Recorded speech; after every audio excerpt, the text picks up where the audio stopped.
ದರ್ಶನ್ ಜೈಲಿನಲ್ಲಿ ಒದ್ದಾಡ್ತಿದ್ದಾರೆ. ತಾವು ಮಾಡಿದ ಪಾಪಕ್ಕೆ ಪ್ರಾಯಶ್ಚಿತ ಪಡ್ತಾ ಇದ್ದಾರಾ?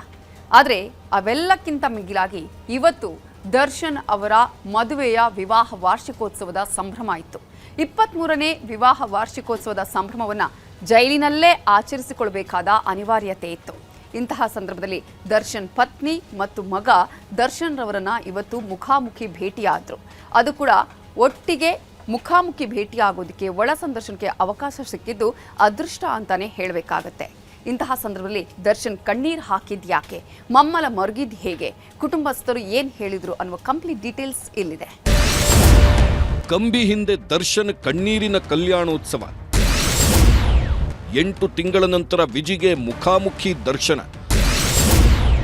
ಮಗ ಪತ್ನಿಯ ಬಳಿ ಕಣ್ಣೀರಾಕಿದ್ದೇಗೆ ದರ್ಶನ್ ಪರಿಸ್ಥಿತಿ ಹೀಗೆ ಆಗುತ್ತೆ ಅಂತ ಯಾರೂ ಅಂದ್ಕೊಂಡಿರಲಿಲ್ಲ. ಖಂಡಿತ ಜಾಮೀನು ಸಿಕ್ಕೇ ಸಿಗುತ್ತೆ ಅಂತ ಸುಪ್ರೀಂ ಕೋರ್ಟ್ಗೆ ದರ್ಶನ್ ಅರ್ಜಿ ಸಲ್ಲಿಕೆ ಮಾಡಿದ್ರು. ಜಾಮೀನು ಸಿಕ್ಕರೆ ವಿವಾಹ ವಾರ್ಷಿಕೋತ್ಸವದಂದು ತನ್ನ ಕುಟುಂಬದ ಜೊತೆಗೆ ಇರಬಹುದು ಅಂತ ಕನಸು ಕಂಡಿದ್ರು. ಆದ್ರೆ ಜಾಮೀನು ಸಿಗಲೇ ಇಲ್ಲ.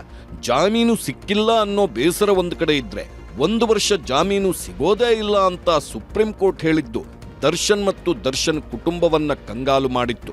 ಸುಪ್ರೀಂ ಕೋರ್ಟ್ ತೀರ್ಪು ದರ್ಶನ್ಗೆ ಶಾಕ್ ನೀಡಿತ್ತು. ಅದೇ ಶಾಕ್ನಲ್ಲೇ ದರ್ಶನ್ ಕುಗ್ಗಿ ಹೋದ್ರು. ದರ್ಶನ್ ಮತ್ತಷ್ಟು ಕುಗ್ಗಿ ಹೋಗುವುದಕ್ಕೂ ಮುನ್ನ ದರ್ಶನ್ಗೆ ಸಾಂತ್ವನ ಹೇಳೋಕೆ ದರ್ಶನ್ ಪತ್ನಿ ವಿಜಯಲಕ್ಷ್ಮಿ ಮುಂದಾಗಿದ್ದಾರೆ. ಜೈಲಿನೊಳಗೆ ಮುಖಾಮುಖಿ ಭೇಟಿಯಾಗಿ ದರ್ಶನ್ಗೆ ಧೈರ್ಯ ಹೇಳಿದ್ದಾರೆ.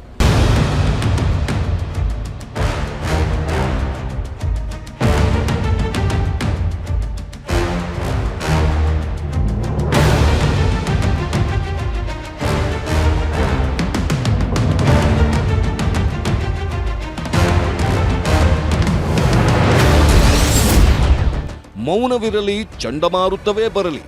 ಹೌದು, ದರ್ಶನ್ ಅವರನ್ನ ಮುಖಾಮುಖಿ ಭೇಟಿಯಾಗಿ ವಿಜಯಲಕ್ಷ್ಮಿ ಧೈರ್ಯ ತುಂಬಿದ್ದಾರೆ.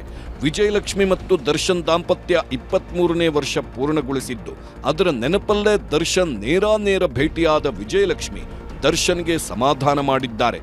ಏನೇ ಆದರೂ ನಾನು ನಿನ್ನ ಜೊತೆಲೇ ಇರ್ತೇನೆ ಅಂತ ಧೈರ್ಯ ಕೊಟ್ಟಿದ್ದಾರೆ. ಅಂದಹಾಗೆ ಈ ರೀತಿ ಧೈರ್ಯ ಹೇಳುವುದಕ್ಕೂ ಮೊದಲು ವಿಜಯಲಕ್ಷ್ಮಿ ಸೋಷಿಯಲ್ ಮೀಡಿಯಾದಲ್ಲಿ ಕೆಲವೊಂದು ಪೋಸ್ಟ್ಗಳನ್ನ ಮಾಡಿದ್ರು. ದರ್ಶನ್ ಕೈ ಹಿಡಿದುಕೊಂಡಿರೋ ಫೋಟೋ ಪೋಸ್ಟ್ ಮಾಡಿದ ವಿಜಯಲಕ್ಷ್ಮಿ, ಪ್ರಪಂಚವೇ ತಿರುಗಿ ಬಿದ್ದರೂ ನಾನಿನ್ನ ಜೊತೆಗಿರುವೆ, ಮೌನವಿರಲಿ, ಚಂಡಮಾರುತ ಬರಲಿ, ನಾನಿನ್ನ ಕೈ ಹಿಡಿಯುವೆ ಅಂತ ಭಾವುಕ ಪೋಸ್ಟ್ ಹಂಚಿಕೊಂಡಿದ್ರು. ನಂತರ ಜೈಲಿಗೆ ಭೇಟಿ ನೀಡಿರೋ ವಿಜಯಲಕ್ಷ್ಮಿ ದರ್ಶನ್ಗೆ ಸಮಾಧಾನ ಹೇಳಿದ್ದಾರೆ. ದರ್ಶನ್ ಭೇಟಿಗೂ ಸರ್ಕಸ್ ಮಾಡಿದ್ದ ವಿಜಯಲಕ್ಷ್ಮಿ ಸುಪ್ರೀಂ ಕೋರ್ಟ್ನಲ್ಲಿ ಬೇಲ್ ಅರ್ಜಿ ವಜಾ ಆದ್ಮೇಲೆ ದರ್ಶನ್ ಮಾನಸಿಕವಾಗಿ ನೊಂದಿದ್ರು. ಪತ್ನಿ ಮಗನ ಭೇಟಿಗೆ ಕಾತುರದಿಂದ ಕಾಯ್ತಾ ಇದ್ರು. ಇದು ವಿಜಯಲಕ್ಷ್ಮಿಗೂ ಗೊತ್ತಿತ್ತು. ಆದ್ದರಿಂದ ದರ್ಶನ್ ಒಳ ಸಂದರ್ಶನಕ್ಕೆ ಪತ್ನಿ ವಿಜಯಲಕ್ಷ್ಮಿ ಡಿಜಿ ಅಲೋಕ್ ಕುಮಾರ್ಗೆ ಮನವಿ ಮಾಡಿದ್ದರು. ಜೈಲಿನ ಎಸ್ಪಿ ಅಂಶುಕುಮಾರ್ಗೂ ದರ್ಶನ್ ಮನವಿ ಮಾಡಿಕೊಂಡಿದ್ದರು. ಮನವಿಗೆ ಸ್ಪಂದಿಸಿದ ಜೈಲಾಧಿಕಾರಿಗಳು ಮಂಗಳವಾರ ದರ್ಶನ್ ಒಳ ಸಂದರ್ಶನ ಭೇಟಿಗೆ ಅವಕಾಶ ಕೊಟ್ಟಿದ್ರು. ಅವಕಾಶ ಕೊಟ್ಟಿದ್ದೇ ತಡ, ಓರ್ವ ಅಡಿಷನಲ್ ಸೂಪರಿಂಟೆಂಡೆಂಟ್ ಸಮ್ಮುಖದಲ್ಲಿ ದರ್ಶನ್ ಭೇಟಿಗೆ ಪತ್ನಿ ವಿಜಯಲಕ್ಷ್ಮಿ, ಮಗ ವಿನೀಶ್, ಮ್ಯಾನೇಜರ್ ನಾಗರಾಜು ಸೇರಿ ಓರ್ವ ಮಹಿಳೆ ದರ್ಶನ್ರನ್ನ ಭೇಟಿ ಮಾಡಿದ್ರು. ಪತ್ನಿ ಪುತ್ರನನ್ನ ನೋಡಿ ಕಣ್ಣೀರಾಕಿದ ದರ್ಶನ್, ಕಂಬಿ ಹಿಂದೆಯೇ ಕಲ್ಯಾಣೋತ್ಸವದ ವಿಶ್. ದರ್ಶನ್ ಬ್ಯಾರಕ್ ಒಳಗೆ ಕೇವಲ ಹಣ್ಣುಗಳಿಗೆ ಮಾತ್ರ ಅವಕಾಶ ಕೊಡಲಾಗಿತ್ತು. ಪತ್ನಿ ವಿಜಯಲಕ್ಷ್ಮಿ ಸೇರಿ ಮಗ ವಿನೀಶ್ ಹೋಗ್ತಿದ್ದಂತೆ ಭಾವುಕರಾದ ದರ್ಶನ್ ಬಿಗಿದಪ್ಪಿ ಕಣ್ಣೀರು ಹಾಕಿದ್ದಾರೆ ಎನ್ನಲಾಗಿದೆ. ವಿಜಯಲಕ್ಷ್ಮಿ ಮತ್ತು ವಿನೀಶ್ ಕೂಡ ಕಣ್ಣೀರು ಹಾಕಿದ್ದಾರೆ. ಇದೇ ವೇಳೆ ಪತಿ ದರ್ಶನ್ ಕೈ ಹಿಡಿದ ವಿಜಯಲಕ್ಷ್ಮಿ ವಿವಾಹ ವಾರ್ಷಿಕೋತ್ಸವದ ವಿಶ್ ಮಾಡಿದ್ದು, ದರ್ಶನ್ ಕೂಡ ಶುಭಾಶಯ ಹೇಳಿದ್ದಾರೆ. ಈ ನಡುವೆ ಮಗ ವಿನೀಶ್ನನ್ನ ಪಕ್ಕದಲ್ಲೇ ಕೂರಿಸಿಕೊಂಡ ದರ್ಶನ್ ಸ್ವಲ್ಪ ತಲೆಹರಟೆ ಮಾಡಿ ನಗಾಡಿದ್ದಾರೆ. ಇನ್ನು ಮ್ಯಾನೇಜರ್ ನಾಗರಾಜ್ ಹಾಗೂ ಪತ್ನಿ ವಿಜಯಲಕ್ಷ್ಮಿ ಜೊತೆ ದರ್ಶನ್ ಚರ್ಚೆ ನಡೆಸಿದ್ದು, ವಿಜಯಲಕ್ಷ್ಮಿ ಬೇಸರದಲ್ಲೇ ಇದ್ರು ಅಂತ ಹೇಳಲಾಗ್ತಿದೆ. 30 ನಿಮಿಷಗಳ ಕಾಲ ಎಲ್ಲರೂ ದರ್ಶನ್ ಬ್ಯಾರಕ್ನಲ್ಲಿ ಕಾಲ ಕಳೆದಿದ್ದಾರೆ.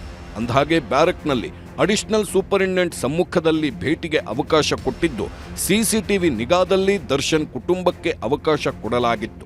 ಕಳೆದ ವರ್ಷ ಜಾಮೀನಿನ ಮೇಲೆ ಹೊರಬಂದಿದ್ದ ದರ್ಶನ್ ತಮ್ಮ ಪತ್ನಿ ಜೊತೆಗೆ ಅದ್ಧೂರಿಯಾಗಿ ವೆಡ್ಡಿಂಗ್ ಆನಿವರ್ಸರಿ ಸೆಲೆಬ್ರೇಟ್ ಮಾಡಿದ್ದರು. ಆದರೆ ಈ ಬಾರಿ ಜಾಮೀನು ಸಿಗದ ಕಾರಣಕ್ಕೆ ದರ್ಶನ್ ಕಂಬಿ ಹಿಂದೆಯೇ ಕಲ್ಯಾಣೋತ್ಸವ ಆಚರಿಸಿಕೊಳ್ಳೋ ಪರಿಸ್ಥಿತಿ ನಿರ್ಮಾಣವಾಗಿದೆ. ದರ್ಶನ್ ಜಾಮೀನು ಸುಪ್ರೀಂ ಕೋರ್ಟ್ನಲ್ಲಿ ರಿಜೆಕ್ಟ್ ಆದ ಬಳಿಕ ಮಾನಸಿಕವಾಗಿ ಕುಗ್ಗಿದ್ದಾರೆಂದು ಮನವಿ ಮಾಡಿದ್ದ ಕಾರಣಕ್ಕಾಗಿಯೇ ಪತ್ನಿ ವಿಜಯಲಕ್ಷ್ಮಿಗೆ ಅವಕಾಶ ಕೊಡಲಾಗಿತ್ತು. ಇದೇ ಭೇಟಿಯ ವೇಳೆ ಮುಂದಿನ ಕಾನೂನು ಹೋರಾಟದ ಬಗ್ಗೆ ಸಹಜವಾಗಿ ಚರ್ಚೆ ಆಗಿರೋ ಸಾಧ್ಯತೆ ಇದ್ದು ಮುಂದಿನ ಕಾನೂನು ಹೋರಾಟ ಹೇಗಿರಲಿದೆ ಅನ್ನೋದನ್ನ ಕಾದು ನೋಡಬೇಕಿದೆ.